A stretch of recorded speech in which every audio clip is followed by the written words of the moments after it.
ধন্যবাদ ফাহাম আব্দুল সালাম। আমি আপনার কাছ থেকে জানতে চাইবো যে সেনাপ্রধান একটি প্রসঙ্গে বলেছেন, আমি একটু প্যারাফ্রেজ করি জিনিসটাকে, যে র্যাব, ডিজিএফআই, এনএসআই এরা প্যানিকড অবস্থায় আছে।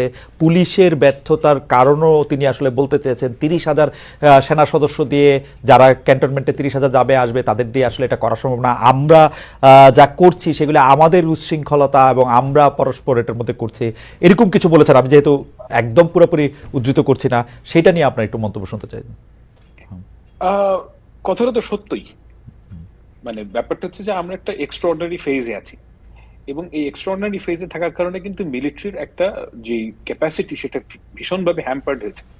এটা কোনোভাবেই মানে অস্বীকার করার উপায় নেই, কারণ মিলিটারির কাজ তো রাস্তায় না, এবং এই কাজটা করছেন তারা, এবং এটার একটা লিমিট আছে, একটা জায়গায় গিয়ে থামতে হবে।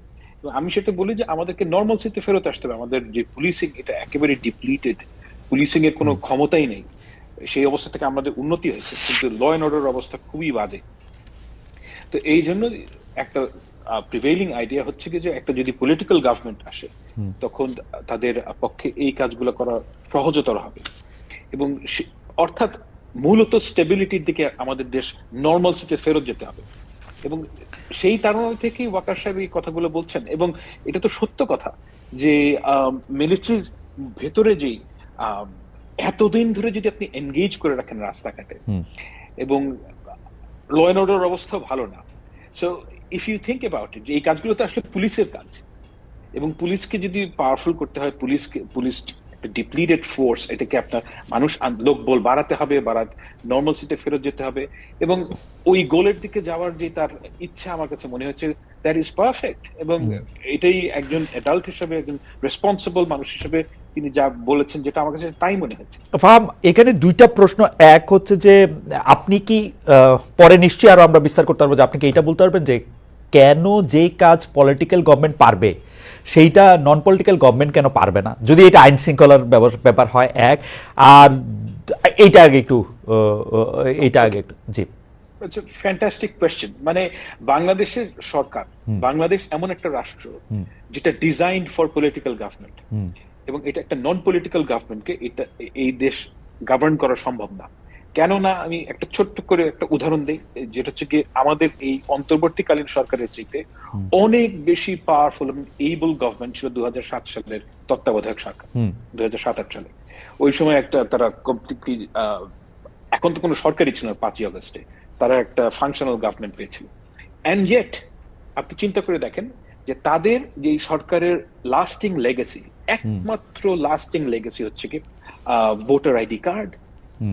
কারণ আমাদের দেশের যেহেতু সরকারের মধ্যে ক্লায়েন্ট পেড, আচ্ছা সরকার বলছে ভুল বললাম, এই দেশের মধ্যে সর্বক্ষেত্রে ক্লায়েন্ট পেট্রন বেসড একটা রিলেশনশিপ তৈরি হয়।